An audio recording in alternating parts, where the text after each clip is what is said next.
demand చేసిండ్రు వాళ్ళకి వృత్తి పని దొరకాలని మత్స్యకారులను ప్రోత్సహించాలని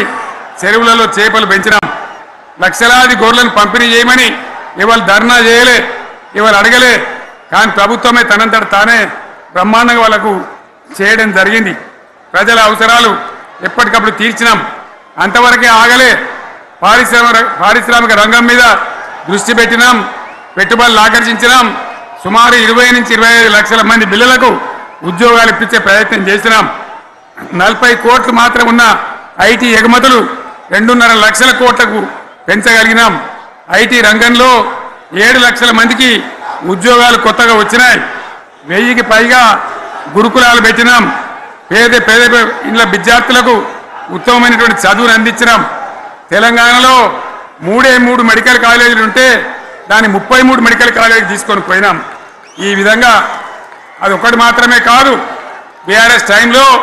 మత కల్లోలం లేదు కర్ఫ్యూ లేదు కల్లోలం లేదు శాంతి భద్రతలన్నీ కూడా బ్రహ్మాండంగా కాపాడి ప్రతి ఒక్కరిని కూడా కాపాడే బాధ్యత తీసుకొని కడుపులో పెట్టుకొని చూసుకున్నాం ఇవన్నీ కూడా నా డైలాగులు కాదు నేను చెప్పే స్టోరీలు కాదు ఇవన్నీ పార్లమెంట్ వేదికగా కేంద్ర ప్రభుత్వం అనేక సందర్భాల్లో వెల్లడించినటువంటి విషయాలు reserve bank of India comptroller general of India వాళ్ళు వెల్లడించినటువంటి అధికారమైనటువంటి లెక్కలని చెప్పి కూడా నేను మీకు మనవి చేస్తా ఉన్నా ఇవన్నీ జరిగినాయి ఇప్పుడు నేను చెప్పిందంతా కూడా మీ కళ్ళ ముందరనే జరిగింది మరి కాంగ్రెస్ వచ్చి ఏడాది అర్థమా మరి ఏం మాయరోగం వచ్చే ఏం బీమార్ వచ్చే ఏమేమి చెప్పిరి ఎన్నెన్ని చెప్పిరి మీకు కావాల్సింది ఇదే కదా చెప్తా ఇక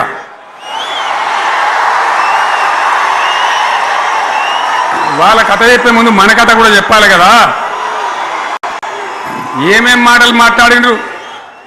అరే మళ్ళీ సీఎం పెట్టిరా భయ్ యాడికెళ్ళి మోపోయినరా మీరు బుద్ధి లేదా ఆగు ఏమైనా లుబాబీ ఆగు వద్దంటే మళ్ళీ ఏందండి ఇవాళ రాజశేఖర వాళ్ళు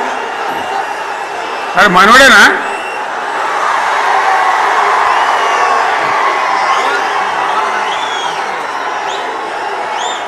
ఎన్ని మాటలు చెప్పి వరుస బట్టి గోల్మాల్ దింపుట్ల కాంగ్రెస్ను మించిన వాళ్ళు లేడు